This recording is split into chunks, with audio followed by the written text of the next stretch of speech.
Throne and Liberty global closed beta test has just ended. It was under a very strict NDA, so nobody was and still isn't allowed to post, talk and share any information about it. I have spent all 7 days playing and grinding so that I can give quality feedback to Amazon. And while I'm not able to say anything about the closed beta test, I'm just going to leave you with this, so you can interpret it however you want. Nice. But there is a version of the game I'm allowed to talk about.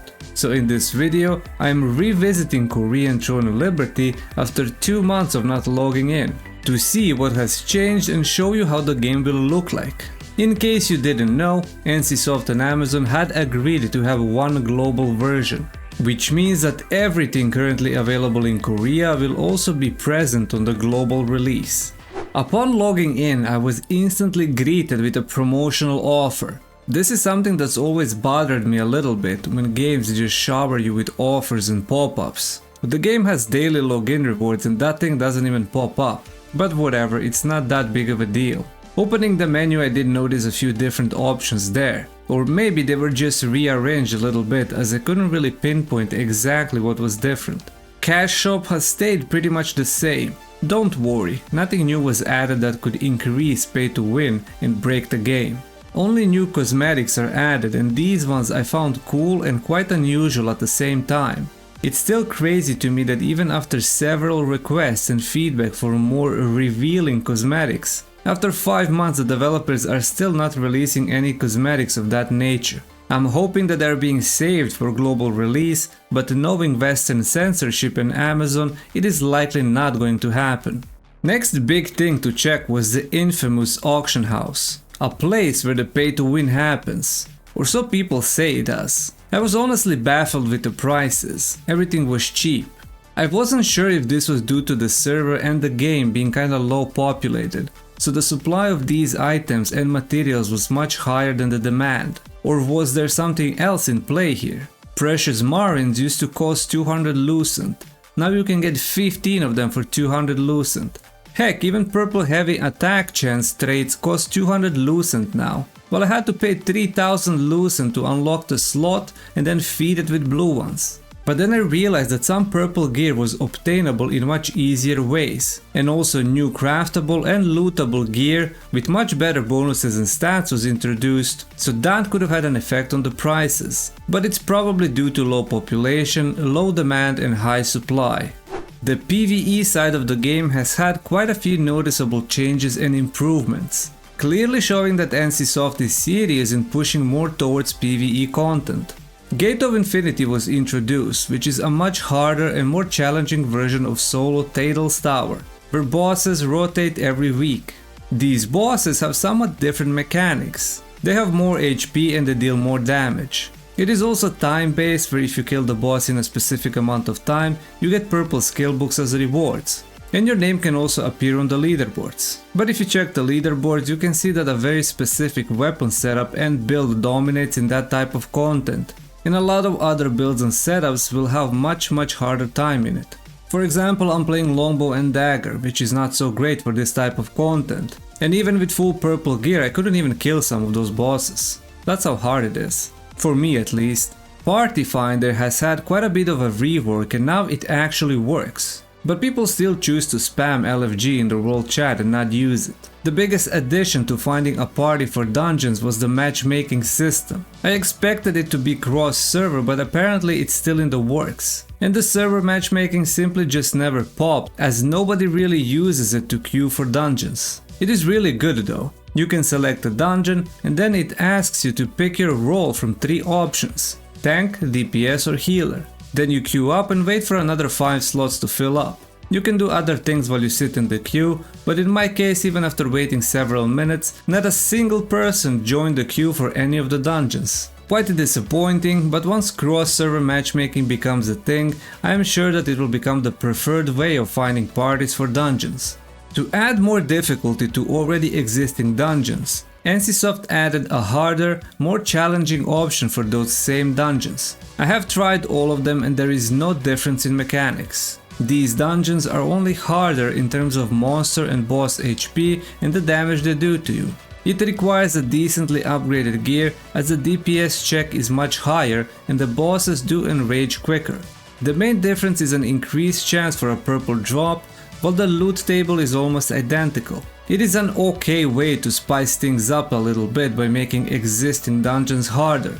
But I would have expected something unique and different that you could get from them, like a specific piece of gear that wouldn't be available in the normal versions of the dungeon. But then NCSoft kinda did just that with the introduction of Tier 2 dungeons. These dungeons are still almost the same reskins of the Tier 1 dungeons, except the mechanics have been completely changed. They are much more difficult, require a lot of team play where one person can wipe the party, the bosses hit like a truck, and it actually has some gear requirements. Despite my best efforts, I wasn't able to even join a group as there is quite a bit of a justified gatekeeping. Main gatekeeping is that you are required to link an achievement that you have cleared it at least once. This is immediately giving me PTSD from Lost Ark. Please no. But the justified gatekeeping is gear. DPS check is very tight. You need to have over 10,000 HP and of course you need to understand the mechanics. The reason for 10,000 HP, to my understanding, is that the bosses have certain attacks that are part of mechanics which you are supposed to eat and take huge amounts of damage. Of course, if your HP is low as mine, you get one-shot by those attacks and your team cannot complete the mechanics as some of them require all 6 players to be alive. It is quite difficult once you try it for the first few times, but with time you will get used to it. I completely understand the gatekeeping, but the fact I wasn't even able to join a learning party, not because I was denied, but because there simply wasn't any as the server is quite low populated. And of course nobody actually queues for these tier 2 dungeons. The gear that drops is very powerful with some very strong and unique bonuses. The gear is also craftable, but to craft one piece would require a lot of clears. And this is only the normal version of tier 2 dungeons. So it is expected that the hard version will also be introduced somewhere in the future. But these already got nerfed in the most recent patch. Personally, I would like to see different and unique designs of bosses and dungeon areas. Right now, all dungeons are just reskins of the same one with added difficulty, which isn't something I would have expected when NCSoft said they plan a shift towards PvE. If you want to shift the majority of content towards the PvE side, you need to create challenging and unique PvE content, not to recycle all the dungeons. But those will probably come when the new parts of the world are unlocked, bringing new bosses, new events, new content and legendary gear. A lot of weapons and skills over time have received numerous balance changes. Some were buffed significantly, some were nerfed, but overall a nice balance has been created in my opinion. You don't have one weapon setup with a specific skill build that can perform in every type of content. Every build will be strong in one, but fairly weak in other types of content. Like a longbow dagger for example. It is considered very strong in PvE and smaller scale PvP, where you can pick off and isolate enemies one by one. But it is fairly weak in any type of solo content. Doing Gate of Infinity is a pain in the ass. You will get absolutely smoked in a 1v1 or very small scale PvP where melee assassins thrive, and you will be very mediocre in mass PvP and castle sieges where AoE builds are the kings. Every weapon also received 2 new active skills with more planned, and apparently the spear and hammer will be added to the game in the near future, adding more ways to build skills and synergize 2 weapons together. More variety in weapons, skills and builds for global release would be a fantastic way to get more people interested and hooked into the game. Another very big and quite an important change was the introduction of instance PvE world bosses. The reason for that was very obvious and I'm glad it happened. Throne of Liberty, being a fully seamless open world game, had major issues on world bosses that were not in the PvP conflict mode, but in peace PvE mode.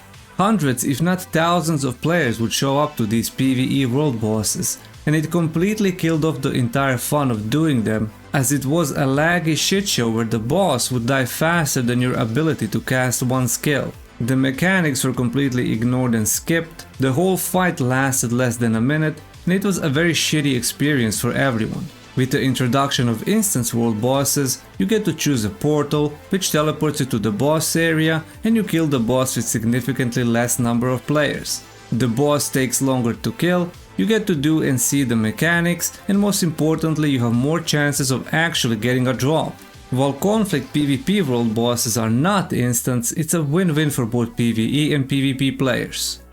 And lastly, you are probably wondering, how is the PvP? How is the biggest and major selling point of Throne of Liberty doing after this shift to more PvE oriented game and content? Well, to be honest, it will be moving in the right direction in the future. Right now it is not too great, but since the new patch that brings those changes is coming soon, I will focus on the changes. First, conflict dynamic events will be turned into faction warfare. This means that if you choose to participate in a conflict event, you will be randomly put into one of two factions and you will get to PvP opposing faction players while doing the PvE side of the event. This also means no guild zergs, no party grouping, and you will most likely end up fighting your own guildmates. This is a great solution to the zerg mentality that was happening during conflict events, and it gives opportunity for anyone to participate and get equal rewards without worrying of being overwhelmed, and actually give a chance to casual players to experience somewhat larger scale PvP. While the zerg mentality completely destroyed every server, the devs are making even more amazing changes to negate zergs completely. They're changing Boonstone and riftstone PvP into an instance 1v1 guild versus guild battle. Every Boonstone and riftstone will have a period called declaration time, where guilds can declare themselves for it. To my understanding, if multiple guilds declare on the same riftstone, two highest ranked guilds on the leaderboards go head to head, without any interference from their allies and random players. The winner gets to keep the riftstone for a week with all its benefits, while the loser gets nothing. Skill, gear and tactics will play a huge part in winning these battles and shifts the game towards a more healthy and fun PvP environment and completely crushes the zerg mentality. I already know a few guilds who were quite disappointed with those changes and will have to rely on the skills they unfortunately don't have, rather than being carried by overwhelming zerg numbers, likely getting shit on. Arenas, battlegrounds and other different PvP modes have also been announced coming in the very near future and will likely be available on global release. Preferably having an equalized PvP mode where you can freely swap and choose your PvP build and weapon combination, where skills and tactics will play a huge part.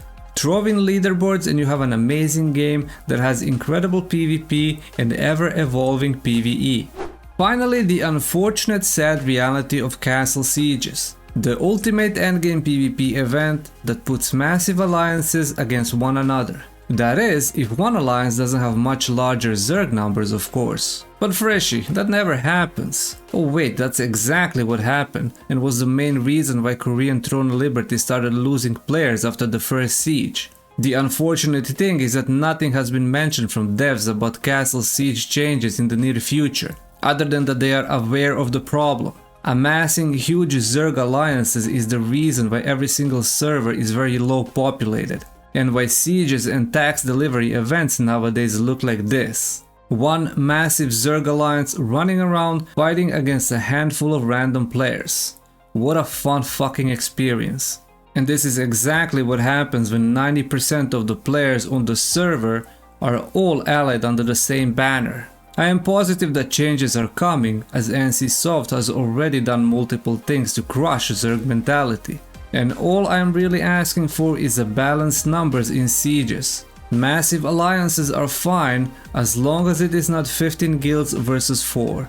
This pretty much covers all the biggest things. There are other smaller changes that devs have made and multiple amazing quality of life improvements to leveling, questing, events, UI, map, pretty much everything.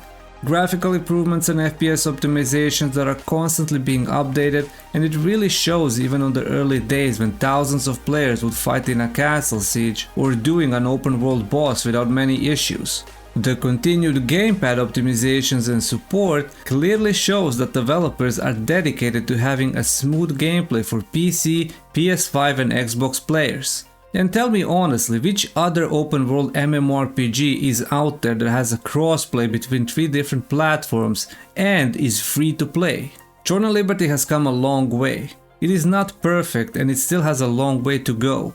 But with dedicated developers who listen to players' feedback and aren't ignorant to admitting mistakes, we'll surely bring some type of success to the global version and build a dedicated hardcore player base who will enjoy it for years to come. If you're still not sure about the game, I encourage you to try it yourself. Don't read comments and watch negative videos about it. Just try it and who knows, you might even like it.